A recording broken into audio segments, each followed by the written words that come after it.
క్రీస్తునందున్న ప్రియులకు ప్రేమతో వందనాలు తెలియజేయుచున్నాను. జూన్ నెల 15వ తేదీ 2025. ఈరోజు దేవుడు మనకు చేస్తున్న వాగ్దానం ఏమిటనగా, కీర్తనల గ్రంథము 75వ కీర్తన 7వ చరణం. దేవుడే తీర్పు తీర్చువాడు, ఆయన ఒకరిని తగ్గించును, ఒకరిని హెచ్చించును. ఆమేన్. నా ప్రియమైన సహోదరి సహోదరులారా, ఈ లోకంలో జీవిస్తున్న మనం అందరం కూడా గొప్పగా బ్రతకాలని కోరుకుంటూ ఉంటాం. అనేక రకాల ప్రయత్నాలు చేస్తూ ప్రయాసపడుతూ ఉంటాం. నా ప్రియులారా, ఒక విషయం గుర్తుపెట్టుకోండి, దేవుని సహాయం లేకుండా, దేవుని కృప లేకుండా మనం ఉన్నత స్థితికి వెళ్ళలేం. ఒకవేళ మన సొంత జ్ఞానముతో వెళ్ళినా అది శాశ్వత కాలం ఉండదు. స్థిరమైన ఉన్నతమైన స్థితి దేవుని ద్వారానే జరుగుతుంది. ఎందుకంటే ఆయనే మనల్ని కలగజేసినవాడు, ఆయనకు తెలుసు సమస్తము.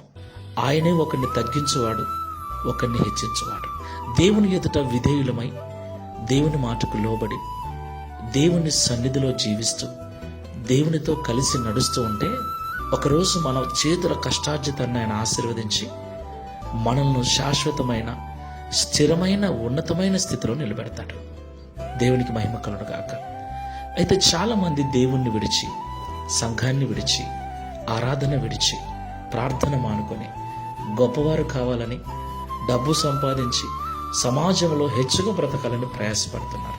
అది వృధా ప్రయాసే అని మనం ఇప్పటికైనా గ్రహించాలి. దేవుణ్ణి విడిచి, ప్రభు అంటున్నాడు కదా, నాకు దూరముగా ఉండి మీరు ఏమీ చేయలేరు. మనం ఏమీ సాధించలేము. అలా అనిపిస్తుంది అంతే, కానీ చివరికి అపజయాల పాలవుతాం.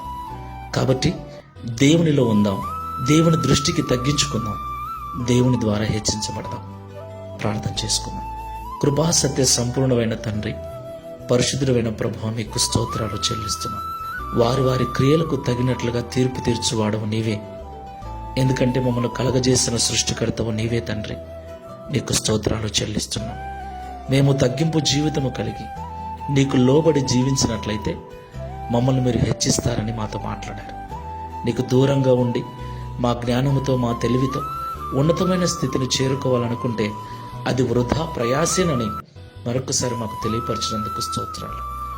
ఈ ప్రార్థనలో ఏకీవిస్తున్న మేమందరమును, మా యొక్క కుటుంబాలలో ఉన్న అందరూ, మా సంఘములో ఉన్న ప్రతి విశ్వాసి కూడా నీలో ఉంటూ, నీతో నడుస్తూ, నీ దృష్టికి తగ్గింపు జీవితము కలిగి, నీ ద్వారా నిజమైన హెచ్చింపు జీవితాన్ని పొందుకున్నట్లుగా సహాయం చేయమని, అట్టి తగ్గింపు జీవితాలను మాకందరికీ అనుగ్రహించి ఈ దిన వాగ్దానం మా అందరి జీవితంలో నెరవేర్చుమని యేసు నామములో ప్రార్థిస్తున్నాము తండ్రి. ఆమేన్. Praise the lord. God bless you.